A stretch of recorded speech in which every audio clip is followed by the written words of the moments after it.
उपराष्ट्रपतीचं पद रिक्त झालं तर नवीन उपराष्ट्रपतीची निवडणूक कधी घेतली जाते? याचं उत्तर आहे कलम 68. नमस्कार मित्रांनो, आज आपण पाहणार आहोत भारतीय राज्यघटनेतील कलम 68.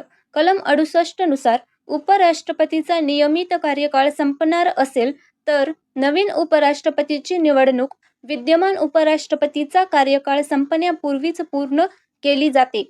आणि जर उपराष्ट्रपतीचं पद मृत्यू, राजीनामा, पदावरून दूर होणे किंवा इतर कोणत्याही कारणामुळे रिक्त झालं तर नवीन उपराष्ट्रपतीची निवडणूक शक्य तितक्या लवकर घेतली जाते.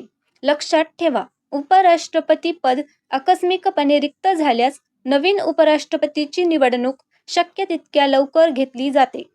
परीक्षेसाठी थेट मुद्दा. उपराष्ट्रपतीच्या रिक्ततेसंबंधी तरतूद. कलम 68. नियमित कार्यकाळ संपण्यापूर्वी निवडणूक पूर्ण करणे आवश्यक. आकस्मिक रिक्तता झाल्यास शक्य तितक्या लवकर निवडणूक